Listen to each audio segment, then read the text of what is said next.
Today I'm going to be watching more comedy from Australia, and this time it's from legendary Australian comedian Jim Jefferies. Now, I've watched a piece of his work before. It was about gun control in the US and Australia, and of course it was very funny, but it was just very intelligently written as well. I really enjoyed his work, so wanted to watch more. This one is on LGBTQ community. High and dry, it says here. Tell me if you've seen this before. Tell me what you think about it. Let's watch. And recommend more from Jim. Let's tell some stories. This first story involves my friend DJ Qualls.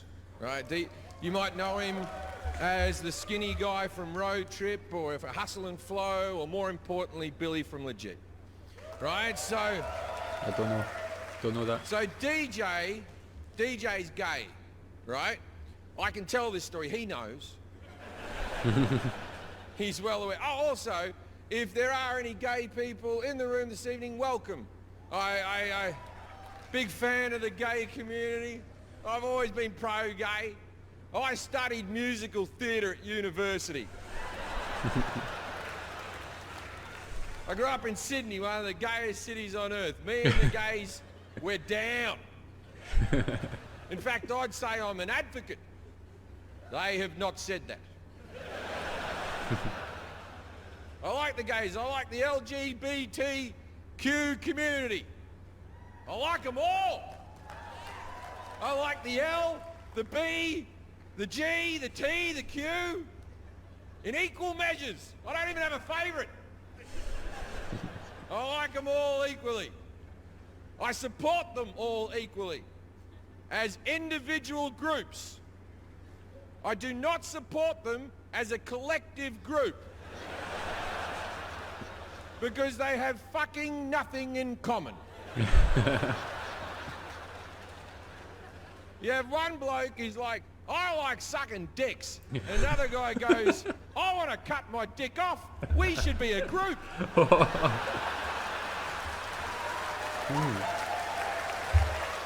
Yeah, just a quick one. Like, tell me what you think about that. It's an interesting debate. Tell me what you think about that collection of, like, I guess, letters. But if you think that's true, do they belong together? I know that's a debate within that community as well. Interesting to see him touch on a kind of, I guess, a sensitive subject like that. But he's already, like, kind of pre talked about that with, like, kind of making people feel included already. Very clever, again. Which brings us to the trans people. Look, hot topic in comedy, a lot of people talking about it.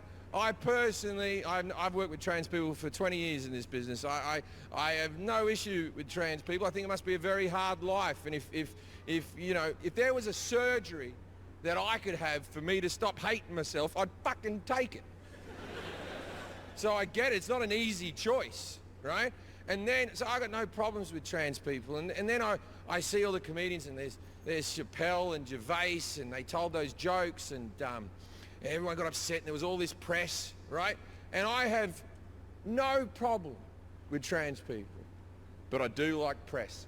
So here we go. Interesting to hear him talk about Chappelle and Gervais as well. That's As I comedians said, talk about comedians. I like trans people. Do you want to know why I like trans people? I like anyone who's got a good story. If we're at a party and you tell me you've cut your dick off, you've caught my attention. I'll sit and chat to you for a while. I feel like you might have some tales to tell. Can I empathise completely with a trans person? I try to, but I can't really, because I'll never know what it's like to hate the body I'm living in. So, oh, hang on, I do. I've never understood this argument. I hated the body I live in. That's like 98% of us. 98% of us get out of the shower and see ourselves in the mirror and go, oh. It's a relatable noise. But I've never wanted to cut me dick off, and that's a fundamental difference. But I do consider myself a bloke with a six-pack, and I'd like you to see me that way as well. I like trans people. I often think they shouldn't stop transitioning. Keep going. Transition more. You ever see a trans person and think to yourself, they could do with more? Let me explain. So when a man becomes a woman, and I will call you a woman, or them, they, her, whatever you want to be called, I got all day, I don't give a fuck. I'll call you whatever you want. I regard you as a woman. You have made the decision to change. I regard you as a woman. So the surgery, they have to do this, right? The first thing they do is they take the hormones, it lowers the bone density, it raises the voice a little bit. Then they go get the surgery. So the first thing they do is they cut the dick off and they put that on a plate. For the life of me, I don't know why people laugh when I say you put that on a plate. It's just a very... What did you want me to do in this scenario? Vivid image. They cut the dick off and they chuck it. Play basketball. Of course there's a fucking plate. So they cut the dick off. Now they have to make a hole. So they get a spoon and... at this stage, I should mention that I'm not a doctor. I have no formal medical training to speak of. I just know this happens.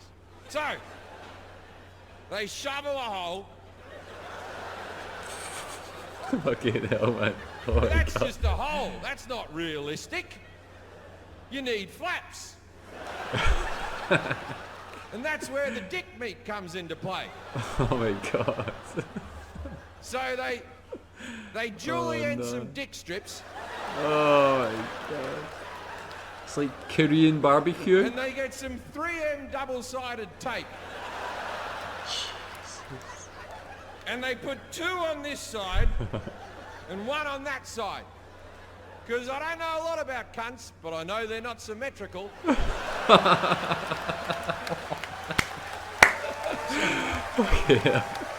Okay, man, I didn't know what to expect when he's talking about this subject, obviously LGBTQ. I didn't know where he was going to go with it. This is not really where I thought he was going to go with it, but the picture he's painting is being like scarred into my brain, man. I've never heard it talked about in such detail before. Mad. So then they've made it, right? That's all really, that's good now, it's good. So then they grow their hair long, they make sure they're clean shaven, right? Then they get the fake tits. Now here is my problem where they don't transition enough. They always get perfect tits. Believe me. They always get perfect tits. And that's not the real female experience. They want to be a real woman, they got to get one titty slightly bigger than the other. And a nipple covering one for no reason. You do that, you can play any sport you want, I reckon. Oh my God. It's the qualifying. Then the next one, so a necessity. woman becoming a man, how would they would have to, you'd fill that in, wouldn't you? You'd fill it in. Fill it in. Get some cement. Cement? No fucking... Oh my God. Right, I could have So said they like cement that anything in. there, man. Then they have to build a new fresh dick with that new dick smell. That's what all the excess dick bits. They build a new dick, beautiful dick. Jesus. You'd ask for a good one, wouldn't you? You wouldn't go small, you go, give me a nice dick. Then they take the hormones, they always grow a beard, I'd grow a beard too, I understand that completely, right? They cut off the tits, but they always hair. What do I say then? Understand that completely, right? They cut off the tits, but they always hair. That is not the real male experience. I don't know what he said there. It kind of If they glitched. want to be a real man, just one of them, just one. Shave the horseshoe shape in. Oh, to become bald, is it? Grow a bit out the side and fucking whip it across. Because they'll never know the full pain of male pattern baldness. It's fucking killer. If you watch my specials from beginning, I think I've done 9 or something like that, you watch them, I get hairier and hairier as I go along. Because I've had a transplant. I've had fucking, I take a tablet every day for the last 15 years to keep my hair looking this fucking shit. Actually got a decent head of hair, Every man. day I have to take this tablet every single fucking day, and if I stop taking it, my hair falls out right away. Gotta keep taking it, gotta keep taking it. But I can't take it every day anymore, I have to take it every 4 days. Because if I take it every day, my dick doesn't work. So I have a couple of options in life. Either I have hair and I can't fuck anyone, or I'm bald and no one wants to fuck me.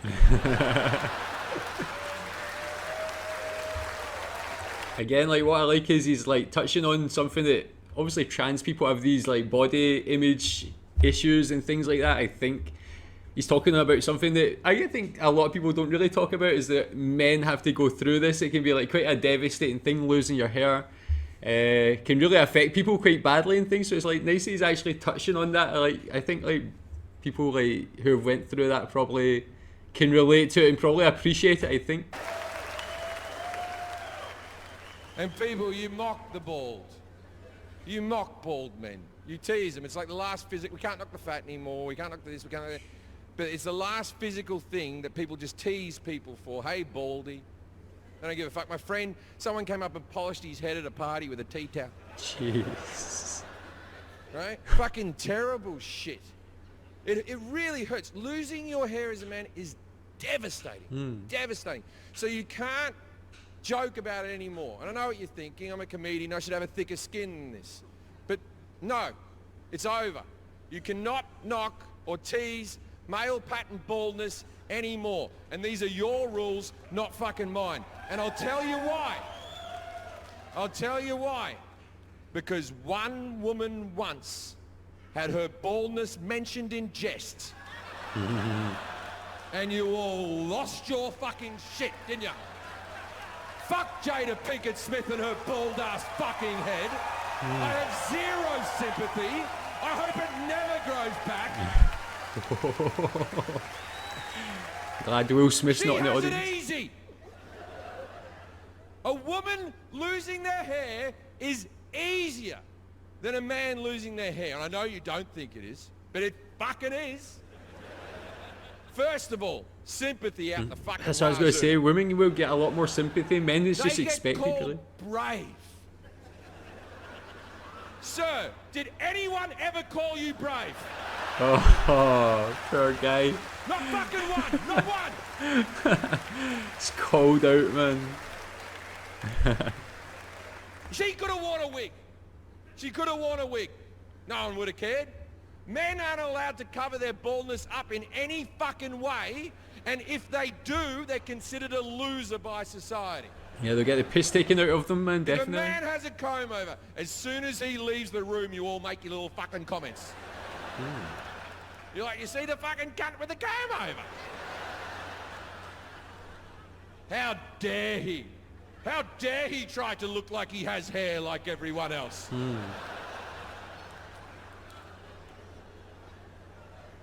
Not allowed to wear a wig. If a man wears a wig and he's found out, that's fucking, there's no country you can move to. If a man wears a wig and he's not found out, his entire life is lived in fear. All day he's like this. Oh, for fuck's sake. The weatherman said it wouldn't be windy.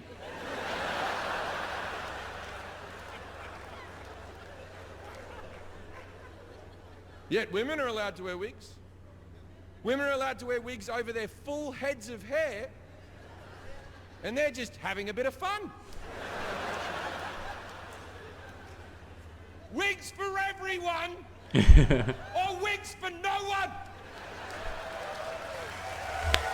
Fight the power. While I'm at it, fake ponytails, hair extensions. If you can't grow it, you can't fucking have it. Do you know how disgusting it is that we have a portion of our society with hair who are allowed to wear wigs when the bald is not? That is the equivalent of a woman who can walk getting in a wheelchair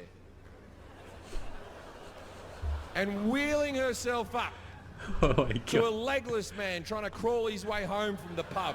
Oh my god. And she just keeps up with him and laughs. Jeez.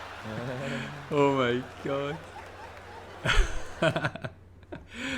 Wow. I mean, again, like I said during it, I didn't really know where he was going to go with the LGBTQ community, but again, it's a very sensitive subject. I think a lot of comedians touch on it as well, especially over the last couple of years.